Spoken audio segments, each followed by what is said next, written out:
আপনারা দেখছেন নিউজ আজকের শুক্রবার পত্রিকার অনলাইনে স্বেচ্ছাসেবী সংগঠনের উদ্যোগে সচেতনতা শিবির হিঙ্গলগঞ্জে। এখন শুনুন বিস্তারিত। আদিবাসীদের মধ্যে স্বাস্থ্য সচেতনতা বৃদ্ধি করার উদ্দেশ্যে হিঙ্গলগঞ্জের কোটাবাড়ি এবং আমবেড়িয়া অঞ্চলের আদিবাসী মহিলা এবং মায়েদের তাদের স্বাস্থ্যর বিষয়ে সচেতন করা হয়। বিশেষ করে ঋতুচক্রের দিনগুলিতে তারা কিভাবে থাকবে সে বিষয়ে আলোচনা করা হয় এবং পুনরায় ব্যবহারযোগ্য স্যানিটারি ন্যাপকিন বিতরণ করা হয় এই সময় 200 জন আদিবাসী মায়েদের মধ্যে।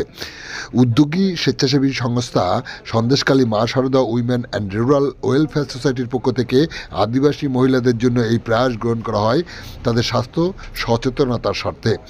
একই সাথে তারা এদিন 100 আদিবাসী শিশুদের হাতে খাতা, রং, পেন্সিল তুলে দেন।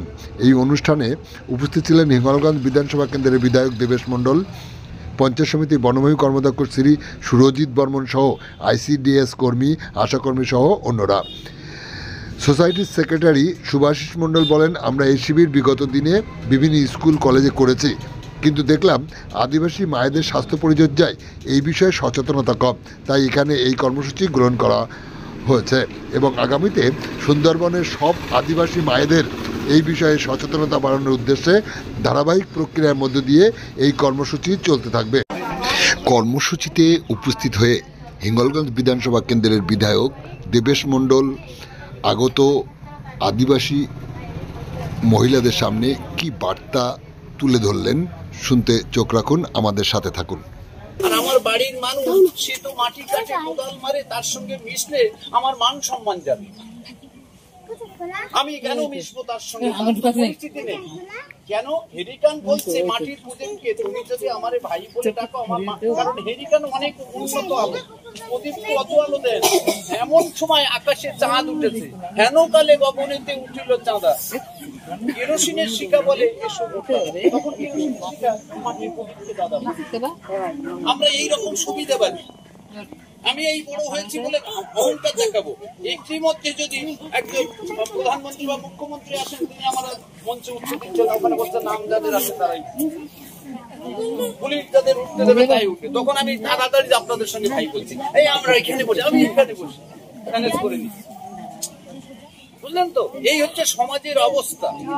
সেই জন্য সেই সমাজে যে মানুষগুলো ভরতচন্দ্রের, কবি ভরতচন্দ্রের কথাটা, রবীন্দ্রনাথের কথাটা কার্যকারী করছেন, অর্থাৎ যেখানে পাইবে ছাই, যেখানে দেখবে মানুষ অসহায়, যন্ত্রণায় আর্ত পীড়িত, দুস্থ, দরিদ্র, যার পোশাক গায়ে দিয়ে চলে সেখানে এরা যে শীতটাকে কিভাবে উপভোগ করে। আর এই ভারতবর্ষের বুকে এই মুহূর্তে অনেক মানুষ আছেন কত সুন্দর পোশাক পরেছেন, এবং বাচ্চা শুধু ঘরের থেকে এই মুহূর্তে একটু বাইরে বেরোবে, সে কোন পোশাকটা পরবে সিলেক্ট করতে পারছে না।